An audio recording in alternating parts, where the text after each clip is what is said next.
This nugget focused on project quality management. It ensures that all of the deliverables that the project is going to undertake to satisfy the business requirements will be delivered at the quality that the business expects. This is accomplished through the first step, which is planning the quality. Ensuring that you have a firm understanding of the quality expectations of the business sponsor, and ensuring that the processes are defined to ensure that the quality will be delivered to the business sponsor's expectations. Project quality management is about ensuring that we are delivering, that we have the processes in place to meet the business sponsor's expectations. And we accomplish that through the plan, ensuring that the quality expectations are defined, that the processes to meet the expectations are defined, and most importantly, that all participants in the project understand what the processes are. We ensure the quality happens to the next steps, which is performing the quality assurance and performing the quality control. This validates that we're doing the right things and that we're doing the right things correctly. Before we get into a detailed review of what the quality process is as defined in the PMBOK guide, it's important to step back and ask the question, what is quality? As many people as take this Nugget series, we will get as many different definitions of quality. Therefore, it's important that we take this time to define what is quality from the viewpoint of the PMBOK guide, and more importantly, what is quality from the viewpoint of passing your PMP certification exam. This definition of quality may differ somewhat, slightly perhaps, from the definition of quality in your organization. To pass the PMP exam, it's important that you understand what the definition of quality is from the PMBOK guide. And the PMBOK guide defines quality as conformance to requirements. If your project delivers the end product that satisfies the requirements as stated for the project, i.e. that satisfies the scope statement, that you deliver each and every component that's defined in the scope statement, then you have delivered a quality project because it conforms to the requirements, provided it meets the second criteria as well, fitness for use. Delivering a product that conforms to requirements that's unfit for use because it's unsafe structurally, that's unfit for use because it's full of bugs, that's unfit for use for any of a variety of reasons is not the definition of quality. So again, PMBOK guide defines quality as conformance to requirements, satisfies the project scope statement, and is determined to be fit for use by the business. As just mentioned, the PMBOK guide has its own definition of quality. Conformance to requirements, fitness for use. That's not to suggest it differs from, is unique from, any of a number of different quality standards, and I've listed a few here, whether they are specific standards or they're specific well-known experts in the quality field. There are certainly a wide variety of quality standards, quality benchmarks available in the industry. The PMBOK guide strives to be consistent with all of these processes, all of these quality statements, with its simple statement of conformance to requirements and fitness to use. The PMBOK guide's definition of quality is focused on customer satisfaction.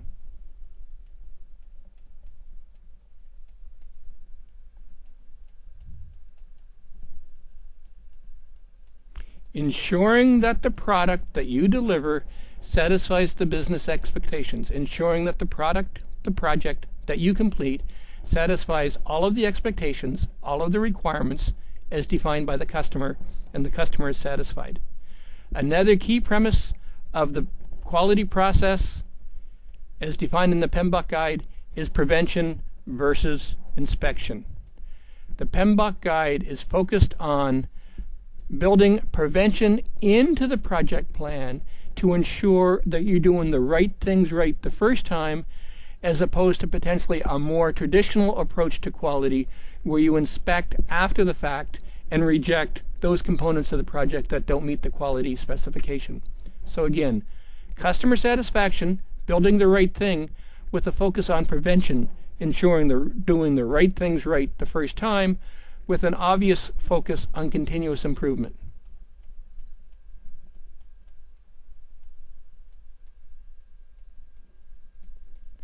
So it's with its very broad definition of quality, fitness to requirements, conformance to requirements rather, fitness for use, the PMBOK guide is consistent with the approaches defined by these standards and these industry experts, with its focus on customer satisfaction, focusing on prevention, building the project plan to ensure that the quality processes are included in the project plan, with a focus on continuous improvement, that we're learning from our mistakes and we're improving the process, is the focus of quality as defined in the PMBOK guide.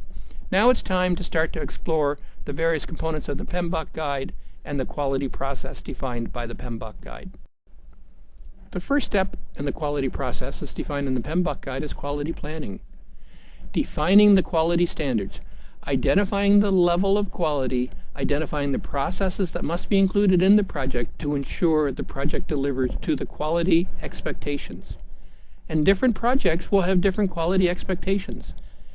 A life-critical, a life-threatening project, rocket launches, shuttles to the moon, control systems for nuclear power plants.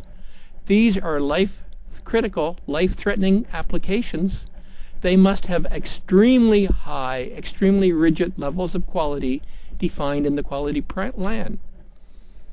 A project to develop a conference room scheduling system to ensure that the conference room in your organization isn't double booked may not have, and I would suggest should not have, the same level of quality built into the project plan. That may be acceptable that there may be a bug. It may be acceptable that the room gets double booked on certain occasions after the third or fourth cancellation. Therefore, the quality expectations for the conference room scheduling system will be very different than the quality expectations for the mission-critical, life-threatening application. You need to understand what the customer's expectation for quality is going to be. You need to understand what the customer's expectations for grade is going to be. Or grade, another term, is degree of functionality. How many bells and whistles? How much additional functionality is required for the project? That's grade. That's what the final deliverable is going to look like versus quality. What's the customer's expectation for quality? What is deemed an acceptable project? Is the project acceptable if it is 100% fault-free? And I would suggest in most projects we deliver in business today, the expectation of 100% fault-free is an unrealistic expectation. Time is money. Time spent on ensuring each and every piece of your project is 100% fault-free is potentially time that is not good investment for your organization. And as we'll discuss a little later in this nugget, there may be instances where applying an 80-20 rule, applying 80% of your quality process to the 20% of the function that delivers the most business value may be appropriate. I worked on a project once where we delivered a marketing analysis report to the business on a weekly basis, and the customer's expectation is this marketing analysis report would be delivered by noon on Wednesday. That was their expectation of grade. That was their expectation of what was required. The report delivered by noon on Wednesday. Their quality expectation was that the report would be 80% accurate. They were happy if we could produce this report by Wednesday at noon that was 80% accurate. Their definition of quality was 80% accurate. Now you may think, wow, what kind of report would that be? What good is a report that's 80% accurate?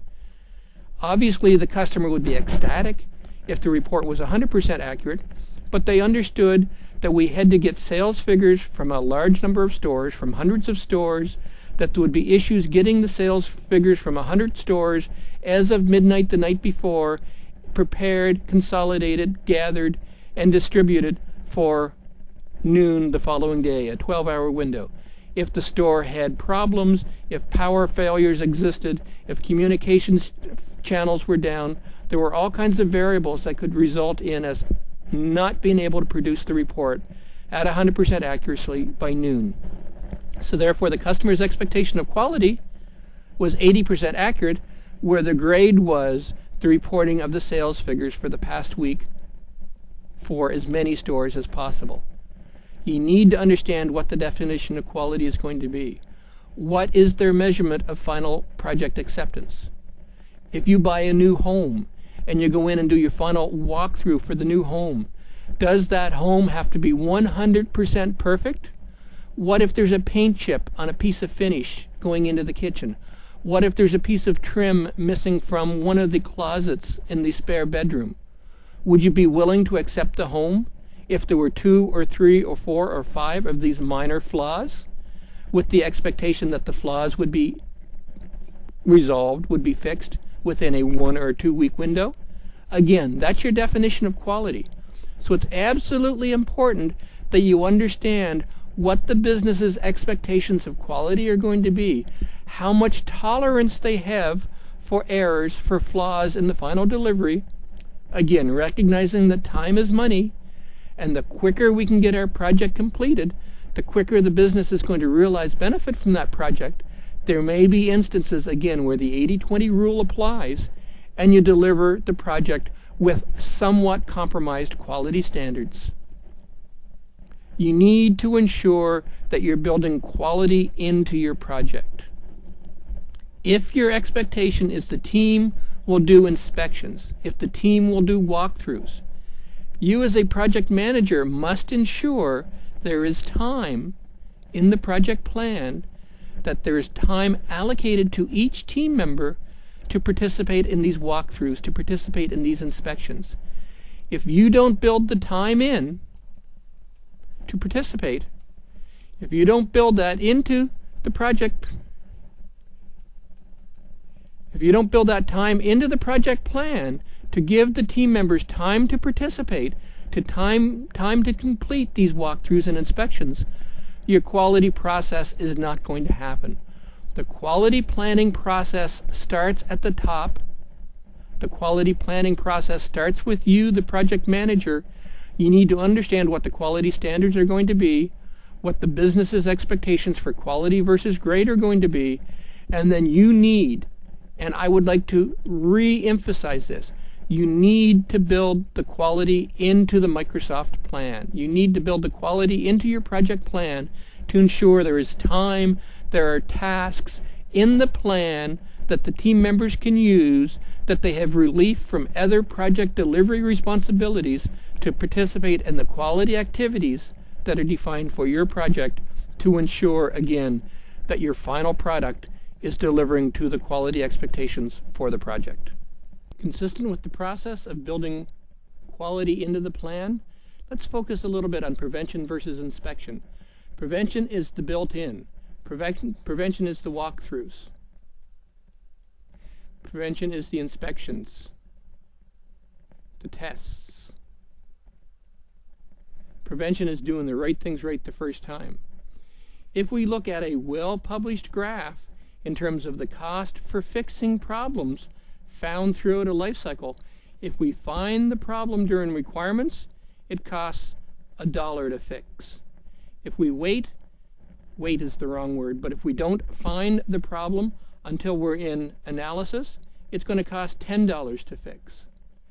If we don't find the problem until we're in design, it's going to cost $100 to fix. If we don't find the problem until it's in development, it's going to cost $1,000 to fix. If we don't find the problem until it's in implementation, it's somewhere way up here off the graph at $10,000 to fix. This is a well-published graph, well-respected in the industry, and truly reflective of the costs, why there is so much benefit to prevention, doing the walkthroughs and tests early in your life cycle, as opposed to waiting for the testing phase, which happens right here between development and implementation. We actually do the testing or the inspection, and you start finding the problems where they cost thousands to tens of thousands of dollars to fix. Why is that? If we identify a missing requirement during requirements definition, it's probably as simple as adding a paragraph, adding a bullet to a requirement specification document that says, In addition, the final project must satisfy A. If we don't find it until we're in analysis, work has been done, other requirements have been analyzed, you may have to go back and backtrack and fix some other decisions that have been made to resolve, to add the extra functionality for the missed requirement. Similarly, if we don't find it until we're in design, at the $100 level, we're now going back, having to rework and potentially even redesign components for our project to ensure the new requirement fits in, on through development, where we have to undo some work that's already been done for the project, and then we have to redo, and so on. So it's very easy to see how this exponential curve is reality, how this exponential curve can truly affect our project, why it is so important to build quality into our plan to ensure that the time for the walkthroughs and the tests happen early. And that's the key. The prevention is early detection, where inspection is the traditional testing, which happens later in the project when we finally have a final product that can be tested. With the completion of the quality planning process and the development of the quality management plan, we go into actually delivering on the project and actually ensuring the quality processes are followed. The first step for doing that is quality assurance. Quality assurance has two main components: ensuring that we're doing the right things and ensuring that we have a quality improvement process in place on our project, that we're doing things better as the project progresses.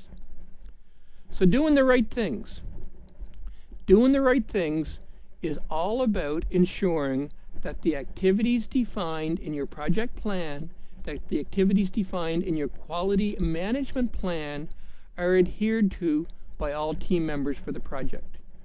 If the project plan says participate in walkthrough, if the quality management plan says at minimum of 5 team members need to participate in each walkthrough, quality assurance ensures that A, the walkthroughs take place as defined in the plan, and B, that the right number of team members participate in the walkthrough.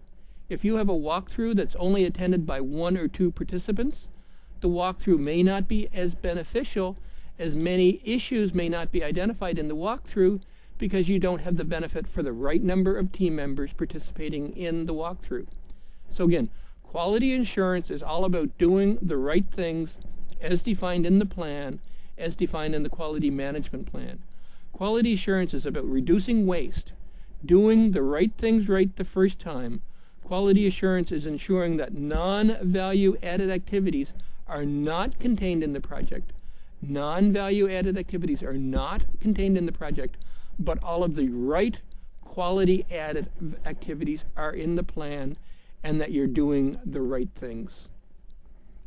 Then we need to step back and review, are the right things as defined in the plan, as defined in the quality plan, are they truly the right things, or is there potential for doing things better? Maybe 6 team members is too many. After reviewing several walkthroughs, we determined that, hey, it doesn't appear that we need 6 team members to participate in a walkthrough. Potentially 4 is the right number. So you review your quality processes, you determine whether in fact they are contributing effectively to the project betterment, and you make changes. So it's continuous improvements. Making sure that the quality process is truly value added, that the quality processes defined in your project will ensure that the final product meets requirements and is fit for use. It's all about doing the audit. There is an element of policing, and I know that's a nasty word in most people's vocabulary, but there is an element of policing in the quality assurance process. We do the audit, and we ensure that the steps defined are being followed.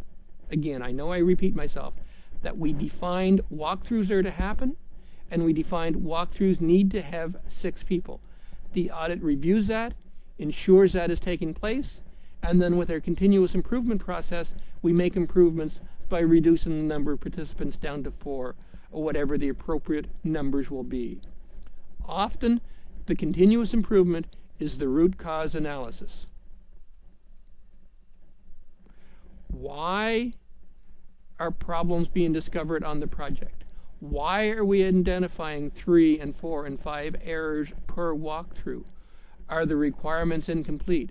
You do the root cause analysis as part of doing the quality assurance process to ensure that all actions on your project are meaningful and that all actions on your project are contributing to the final deliverables that will be signed off and approved by your sponsor. The next and final step of quality management is quality control. Quality control is all about ensuring we're producing the right results. Quality control ensures that the deliverables being produced, that the work products being produced by the project are providing the right results. The fitness for use,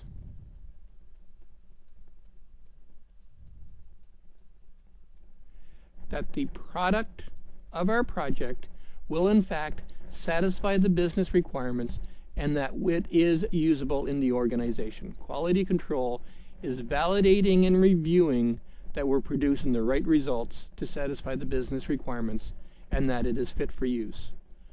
Processes used in quality control: testing, reviewing the work, testing it, validating it, ensuring that it works.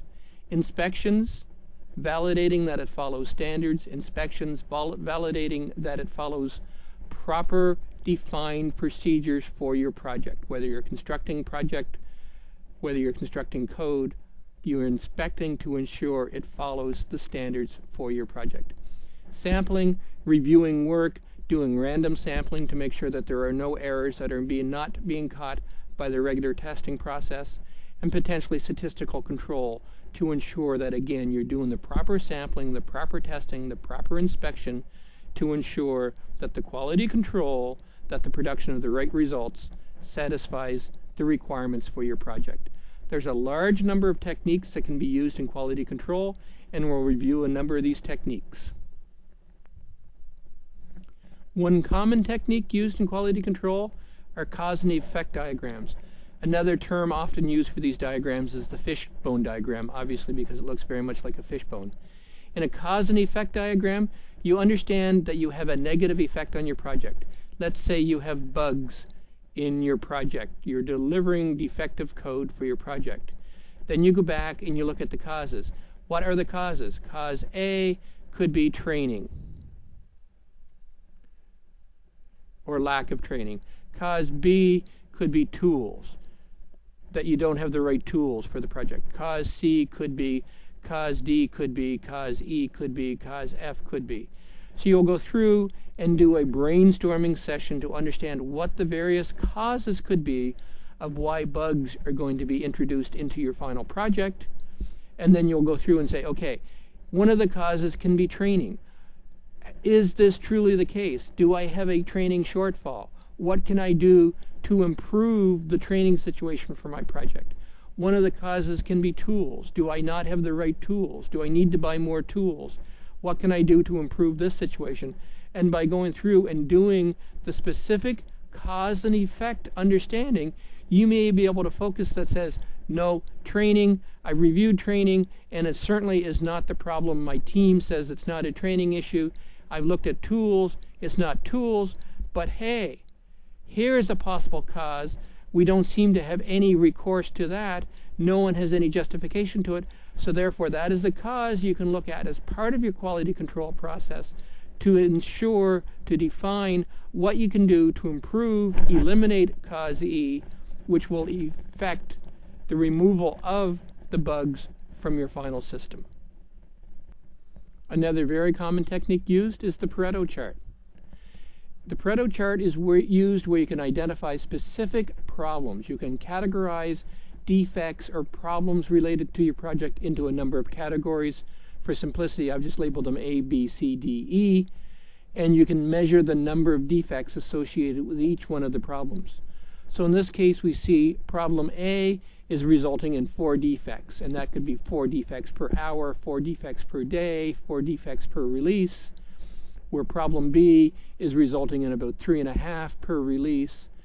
Problem C is resulting in 3, D has dropped way down to 1, and E and onwards are resulting in less than 1 problem per release, per week, per whatever our measurement period is going to be.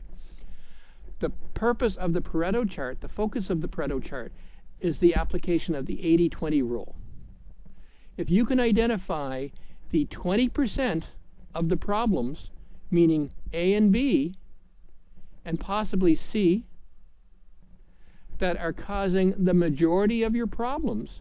So with these 3 problems only, A, B, C, we have caught the majority of all of our problems. If we focus on resolving problems A, problems B, and problem C, we're going to spend 80% of our time focused on resolving those 3 problems.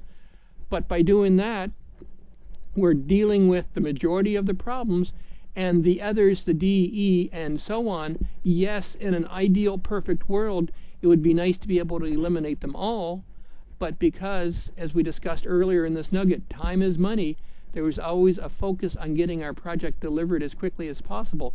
If we can eliminate A, B, and C, we have dealt with the majority of the problems. So we're going to spend 80% of the time focused on the 20% of the problems, but the big hitters, that's going to ensure our project is going to deliver more successfully, that in quality control, we're focusing our time in the right areas. A quality control technique used when you can take many measurable evaluations for your project is a control chart. With a control chart, you establish the midpoint, the perfect point. If every process in your project was 100%, every measurement would be on the midpoint. You then establish a high point that says any measurements above this high point are deemed to be out of tolerance, and therefore appropriate actions must be taken as part of project control. Similarly, for the low limit, any measurements before the low limit are out of tolerance, and therefore, again, quality control measures must be taken to ensure the project is put back into track. So as you take your individual measurements, you plot them, and you say, measurement, fine, it's within my limits, measurement, fine, within my limits. And as we're going on, we're seeing all of the measurements are within the limits until we reach this point in time. We've done a measurement, and it's below the lower limit, so we have to take corrective action on behalf of the project to correct the action, and we see our corrective action is improving it, but all of a sudden it's improving it to the point that we have now exceeded the high limit. So again, more corrective action needs to be taken to ensure that the process is reversed and that we go back and start to trend back to the midpoint. Another common approach used in control charts is the rule of 7. So if you have 7 consecutive measurements trending in the same direction, that also is a potential indicator of a potential out of tolerance situation. As we saw here, we had 1, 2, 3, 4, 5, 6. In this case, we went out of tolerance before we hit our group of 7. But if we see 1, 2, 3, 4, 5, 6, take one more measurement at 7, again, we have an absolute tendency that if we don't take corrective action, in all likelihood, it's going to continue in that direction and result in corrective actions. Once we hit the low limit, it would be better when we have 7 observable measurements in a consistent direction to take action at that point to remedy the problem, and then maybe our remedy can keep us closer to our midpoint. Probably the most common quality control process discussed today is Six Sigma. Sigma is a Greek term for standard deviation. Six Sigma and the measurement of quality related to Six Sigma is all based on a traditional bell curve. So if you assume all errors, all defects caught on your project are within a standard bell curve, that most of the problems occur near the midpoint for our bell curve, and as we go farther out on the bell curve, the number of errors get fewer and farther between. And sigma is the Greek term for standard deviation, so 1 sigma consists of catching the errors, resolving the errors related to 1 standard deviation plus or minus from our bell curve. 2 sigma is at the plus or minus 2 standard deviations through 3 sigma through 6 sigma. 6 sigma is the term most organizations strive for in terms of the quality process. Put this way, if 1 sigma, 68.26% of the problems are within 1 deviation, meaning you're still leaving room for 32% of problems to be realized for your project. If you go to 2 standard deviations, you're catching 95% of the problems through the 3, which is 99.73, to the most common 6 sigma, where you're catching 99.99% of all problems associated with your project. To put that another way, if you're at 6 sigma, there is 1 defect for every 10,000 units produced by your project. So if you were producing widgets and your process is at 6 sigma, you only have 1 defect per 10,000 widgets that your project, that your organization produces. If you are at 3 sigma, it's 27 defects per 10,000, and on as you go up through the process. So 6 sigma is nothing more than a quality process where you try to refine your quality system, your quality control process, to ensure that you're catching all of the errors farther out in the bell curve, that you're striving towards perfection, that you're striving towards, if you're going for 6 sigma, the 99.99% resolution, or 1 defect in 10,000. Again, time being money, that may not be appropriate for your organization. Maybe 3 sigma is more appropriate, where you're catching 99.73% of the problems, or numerically you have 27 defects out of every 10,000 measurements made by your project. There are many other quality control tools that are appropriate for use on projects, and I'm including them here in this nugget to ensure you're aware of all of the terms as they may appear on the PMBOK guide tests, your PMP certification test. Other quality control tools may be run charts, scatter diagrams, sampling, inspections, defect reviews. So again, be aware of these other terms. The ones that we've discussed in more detail are the more common ones, the more common approaches you would use on your projects, and the type of questions that you will more commonly see on your PMP prep. But be aware that run charts, scatter diagrams, sampling, inspections, and defect reviews are other quality control tools that may be appropriate for your project and may appear on the PMP exam. This concludes our nugget on project quality management. Quality management begins with the plan. In the plan, you work to understand the business expectations, the business requirements for quality, and then you build the steps for quality in to the project. Planning for quality ensures that all of the appropriate steps, all of the tests, all of the inspections, all of the reviews are built into the project in the beginning to ensure that the time exists in the project to allow the team to do the quality assurance and to allow the team to do the quality control.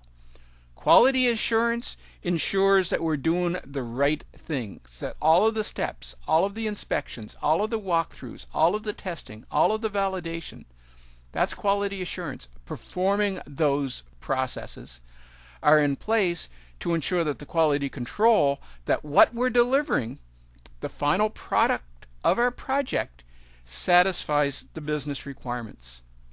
Quality is not a cost on a project. Quality is ensuring our project delivers successfully. Once we have good quality processes in place, the next step is to build in the continuous process improvement. Look for ways in which you can better the original plan for quality. Look for ways that we can improve our quality assurance and our quality control processes. Look for ways that we can improve our project delivery scenario and then rebuild it in to ensure that the project will continually to build successfully. A component of quality that often people get caught up in is the concept of grade versus quality. Overbuilding, a term often referred to as gold plating, does not improve the quality of a project. Overbuilding simply results in the delivery of functionality that the business didn't want. Grade is delivering exactly what it is that the business wants. Not overbuilding, not gold plating. Grade is building what it is that the project was intended to build with quality that whatever it is we intended to build is delivered at the exact expectations, at the exact usability statement of the business. Quality begins and ends with the PM. As a project manager, you must be committed to quality. You must believe in your heart that quality pays. Quality is not an aspect of successful project delivery that you as a project manager should ever defer, should ever pull back on. Quality is what's going to allow your project to deliver successfully. This concludes our nugget on project quality management. I hope this video has been informative for you, and thank you very much for